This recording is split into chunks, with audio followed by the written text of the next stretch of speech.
का खाना बिना घी और बिना तेल के पूरा नहीं होता। हम लोग डेली लाइफ में जो भी कुछ खाते हैं उसमें से 80% जो खाने की चीज़ें होती हैं उसमें घी और तेल का इस्तेमाल ज़रूर करते हैं, क्योंकि हमें लगता है कि घी और तेल का इस्तेमाल करने से खाना स्वादिष्ट बनता है। पर ज़्यादा घी और तेल का इस्तेमाल करने से हमारी हेल्थ पर बुरा प्रभाव पड़ने लगता है। यदि आप ये चाहते हैं कि आपका खाना हेल्दी भी हो और स्वादिष्ट भी हो, तो इसके लिए आप जो भी घी और तेल का चुनाव अपने खाना बनाने के लिए करते हैं, उसको चुनते समय आपको कुछ बातों का ध्यान ज़रूर रखना चाहिए। जैसे कि ऑयल का बर्निंग पॉइंट क्या है, ऑयल रिफाइंड है या अनरिफाइंड है, और ऑयल में यूज़ किए जाने वाले फैट का कंपोजिशन क्या है। नमस्ते दोस्तों, मैं वैशाली अपने न्यूट्रिशन टिप्स के चैनल पर आप सभी लोगों का स्वागत करते हैं। यदि हम ऑयल के बर्निंग पॉइंट की बात करें तो जितने भी अलग अलग तरीके के ऑयल होते हैं उन सभी ऑयल का लगभग बर्निंग पॉइंट भी अलग अलग होता है। जब आप खाना पकाने के लिए किसी भी तेल को गर्म करते हैं तो यह अपने स्मोक पॉइंट पर पहुंच जाता है, खासकर जब जब ऑयल को बहुत हाई टेम्परेचर पर गर्म किया जाता है।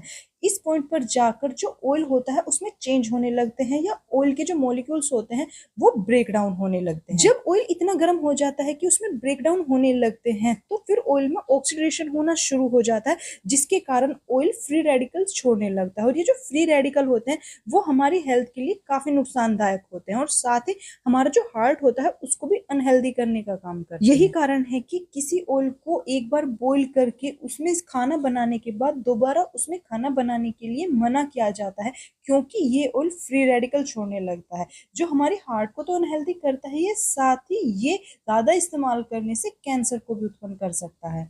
ये तो आप सभी लोग जानते हैं कि बाजार में रिफाइंड और अनरिफाइंड दोनों तरीके का ऑयल मिलता है। बस आपको ये बात ध्यान रखनी है कि आप जब भी बाजार में ऑयल खरीदने जाते हैं तो हमेशा अनरिफाइंड ऑयल को ही खरीदें, क्योंकि जब ऑयल को रिफाइंड किया जाता है तो उसमें प्रोसेसिंग के टाइम पर जो उसकी न्यूट्रिटिव वैल्यू होती है वो खत्म होने लगती है, या ऑयल में जितने भी पोषक तत्व होते हैं वो प्रोसेसिंग के टाइम पर नष्ट हो जाते हैं। जब भी आप ऑयल खरीदने जाते हैं तो आप एक बात को हमेशा ध्यान रखें, या इस बात की जानकारी जरूर रखें कि उस ऑयल का फैट कंपोजिशन क्या है।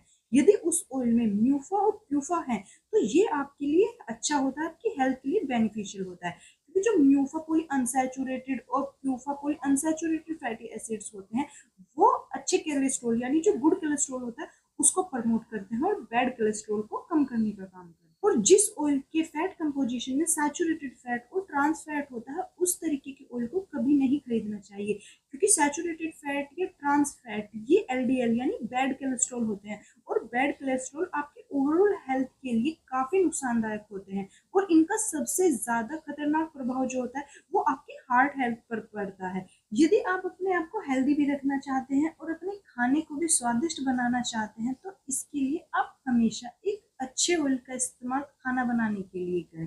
और ये बात उनके लिए ज्यादा महत्वपूर्ण हो जाती है जो लोग हार्ट के पेशेंट होते हैं, जिनके परिवार में पहले से ही हार्ट डिजीज से रिलेटेड प्रॉब्लम चलती आ रही है। बात कर लेते हैं कुछ हेल्दी ऑयल के ऑप्शन के बारे में जिनमें सैचुरेटेड फैट नहीं पाया जाता बल्कि अनसैचुरेटेड फैट पाया जाता है।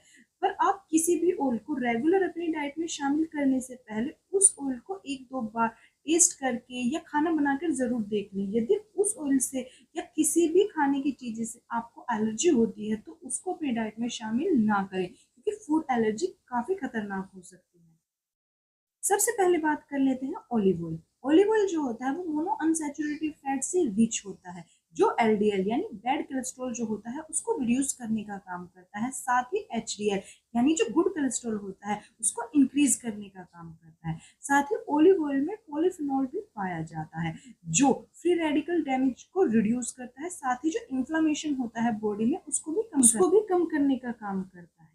अब बात करते हैं सेकंड नंबर पर सनफ्लावर ऑयल। सनफ्लावर ऑयल भी मोनो अनसैचुरेटेड और पॉली अनसैचुरेटेड फैट से रिच होता है जो एलडीएल को कम करने का काम करता है। यदि हम हेल्दी ऑयल के ऑप्शन की बात करें तो जो फ्लैक्स सीड्स ऑयल होता है वो भी एक अच्छा ऑप्शन होता है, क्योंकि इसमें ALA पाया जाता है जो ओमेगा 3 फैटी एसिड्स के टाइप होता है। फ्लैक्स सीड्स ऑयल इन्फ्लेमेशन को तो रिड्यूस करता है, पर जो गुड कोलेस्ट्रॉल होता है एचडीएल जो होता है के लेवल को इम्प्रूव करने का काम करता है। और अब लास्ट में बात कर लेते हैं वॉलनट ऑयल। वॉलनट तो हमारे लिए वैसे ही इतना हेल्दी ऑप्शन होता है, इसमें काफी सारे एसेंशियल न्यूट्रिएंट होते हैं, तो इससे निकलने वाला ऑयल हमारे लिए हेल्दी ऑप्शन ही होगा, क्योंकि वॉलनट ऑयल में ओमेगा 3 और ओमेगा 6 फैटी एसिड्स पाए जाते हैं जो गुड कोलेस्ट्रॉल के लेवल को इम्प्रूव करते हैं, साथ ही हार्ट की हेल्थ को भी बनाए रखते हैं। तो यदि आपको मेरी ये दी गई जानकारी पसंद आई हो तो एक लाइक करें, शेयर करें और इस तरह की और जानकारी पाने के लिए मेरे चैनल को सब्सक्राइब करें।